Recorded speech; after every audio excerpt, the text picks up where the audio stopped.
Welcome back. All right, news of the day video for all you fine people on the internet for your Wednesday, December the 11th. Brad Marchand coming out of last night's game not very happy. I don't see any reason why any of the Bruins would have been very happy, but he says that they've been sloppy in practices and basically that they've been getting into some bad habits and it started bleeding over into the game. He also said that Winnipeg played very well and they played very poorly, which is something I've said before. Sometimes that can be true. One team's playing really well and the other team's not playing well at all, and you get an 8-1 score like that one last night when that takes place. So Marchand at least saying, look, we've been, sloppy and, maybe taking things a little bit for granted kind of thing. So it's a wake-up call for the team. And he didn't say he wasn't, partially to blame either. So, yeah, we'll see if Boston bounces back tomorrow night in Seattle. Kevin Shattenkirk yesterday announced his retirement from the National Hockey League. He played 952 games in total, 103 goals, 381 assists, 484 points for Shattenkirk. He, of course, won the 2020 Cup with the Tampa Bay Lightning.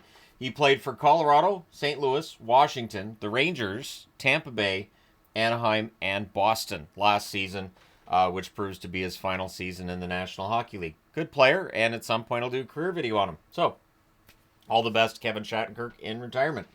The Sharks, it's kind of a banger of a tune, isn't it? The San Jose Sharks released a tune about inflatables for Christmas, and it's obviously, I mean, they're advertising stuff that's for sale for Christmas and all that fun stuff. It's a fun video. And then Brody Brazil also, put out a little video that he got. He was gifted an elf from the video. My favorite part is that they referred to it as game used, because it was in the video, it was on the ice and all that. So I think this is a great tool that San Jose's got there to promote themselves, and I kind of thought it was a fun video. So if you haven't checked it out, I would recommend it. It's on their social media. It's kind of a fun little tune, and it shows that silly side that I do wish we saw more with athletes now than what we get. So. Yeah, it's kind of a fun little tune. Again, go check it out. Tom Wilson has a small fracture in his sinus cavity. I think my favorite part was the article said in his face.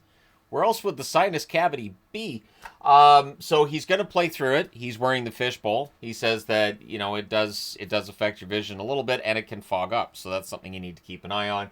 But Wilson proving how tough he is, and he's going to play through a minor facial fracture. And I'm thinking, I don't know about minor break of a bone in your face, but all right. I'm just I'm glad he's okay. Anytime you talk about Tom Wilson, of course, people are like, oh, he tries to end careers. He's been clean for the last couple of years. Like, he's still a big player who hits all the time, but we don't hear complaints about those hits. I really think he's cleaned up his act. At any rate, he'll be wearing that fishbowl for a while, so that also means he won't be fighting for a while. Leo Carlsson returns tonight for the Anaheim Ducks. He's been out for a while, so it'll be interesting to see tonight in Ottawa whether or not Carlsson gets a goal and how that affects the game. It should be a fun game anyways between a lot of good young players there, Anaheim and Ottawa. Roman Josi, I searched. I cannot find an update from last night. So it's a lower body injury that caused him to leave that game last night against Calgary. They are already without Lauzon. They are already without Carrier. And now they could be without Josi, but I haven't seen an update on how long he's going to be out or anything, so we'll see. But the team itself is winless in their last 8 games. That's not optimal. The Nashville Predators, in the event that they lose Josi for any period of time, it's just going to make everything worse. And tomorrow night they're in Dallas, and Dallas has one of, if not the best home record in the National Hockey League. So that's a tall task. But it kind of makes it a trap game then, too, because nobody's going to expect anything from Nashville. So who knows? Maybe they win that one in Dallas. Peter Laviolette. There might be some heat on Laviolette. The New York Ranger fans are really not happy with things. And as I said in that video yesterday, I don't think that it's as bad as it sometimes gets made out to be. I think there's a very good team there. It's a matter of, maybe the coaching is part of it, sure. But when Peter Laviolette was asked by Molly Walker about the power play's recent struggles, he made it sound like teams need to stay with it. He talked about how they're getting offensive zone time and looking for opportunities. But That's the tricky part. You can get that offensive zone time. There's a reason I don't talk about offensive zone time, because it to me does not indicate who's playing really well. You might get a lot of zone time, but you can't get to the net, or you can't get to the dirty areas, as is always termed, right near the net there.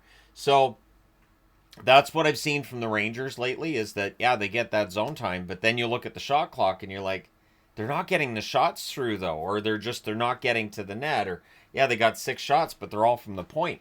So Laviolette wants to stick with it. If it works, great. If it doesn't, maybe he does end up being the next coach to find himself unemployed. I don't know how far Chris Drury's going to go with this, and I don't know if a change at coach would be considered. But yeah, the New York Rangers have kind of fallen into a state of disrepair, as it were, and tonight they're in Buffalo. So if they lose in Buffalo, who knows?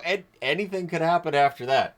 Gary Bettman, usually going into CBA negotiations, Bettman is hoping to stay away from a lockout, but he sounds very, very positive regarding the relationship that the NHL and the NHL PA have currently.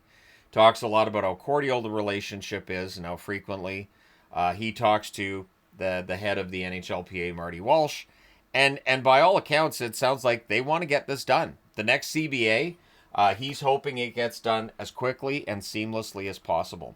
So I don't remember ever hearing those words from the National Hockey League about a CBA that's still a year and a half away from expiration. In fact, it's September of 2026 that it expires. So yeah, this is odd to already hear this discussion and hear that they've already been kind of talking about some things.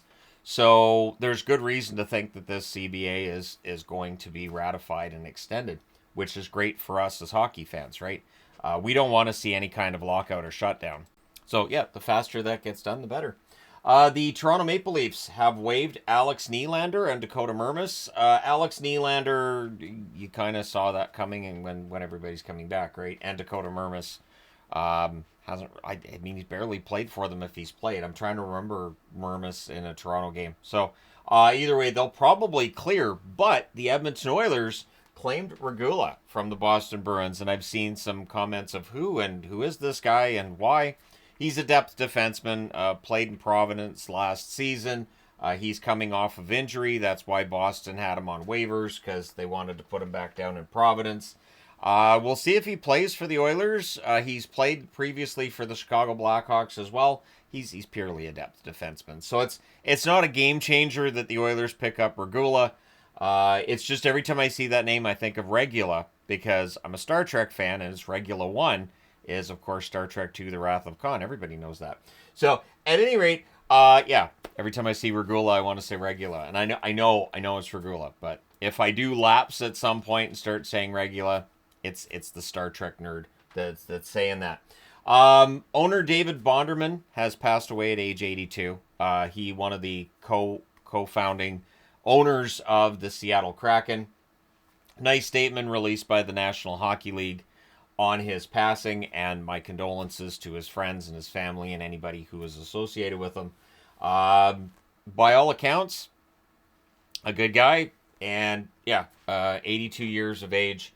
It's a long life, and again, all condolences to friends and family. So thank you guys so much for all your support as always. Hit like and subscribe in the event that you may not have done so already. Thank you guys so much for all your support as always. I will talk to you again soon.